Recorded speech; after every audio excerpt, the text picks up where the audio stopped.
That's all trip இது ஒரு auto மற்றும் கேப் புக்கிங் ஆப். சின்ன டவுன்களுக்கு விசேஷம், கோயில், குளம்னு டூர் போறவங்க ஆட்டோ கேப் கிடைக்காம ரொம்ப கஷ்டப்படுவாங்க. அவங்களுக்கு இந்த ஆப் ரொம்ப பிரயோஜனமா இருக்கும். கீழே டிஸ்கிரிப்ஷன்ல இருக்க லிங்கை கிளிக் பண்ணி தட்ஸ் ஆல் ட்ரிப்பை டவுன்லோட் பண்ணிக்கோங்க.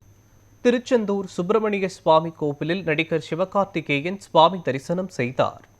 தூத்துக்குடி மாவட்டம் திருச்செந்தூர் சுப்பிரமணிய சுவாமி திருக்கோவிலில் சினிமா துறையின் 14 ஆண்டுகால நிறைவை தொடர்ந்து பிரபல திரைப்பட நடிகர் சிவகார்த்திகேயன் தனது குடும்பத்தினருடன் சுவாமி தரிசனம் செய்தார். அதனைத் தொடர்ந்து செய்தியாளர்களை சந்தித்த அவர் தனது 14 ஆண்டுகால சினிமா வாழ்க்கையை அனைவரும் கொண்டாடுகிறார்கள் என்றும் அதற்கு நன்றியை தெரிவித்துக் கொள்கிறேன் எனவும் கூறினார். சினிமா வாழ்க்கை நிறைய கஷ்டங்களையும் போராட்டங்களையும் கொடுத்திருக்கிறது எனவும் குறிப்பிட்டார். நடிகர் விஜயின் ஜனநாயகன் படம் விரைவில் வெளியாகும் எனவும் தெரிவித்தார்.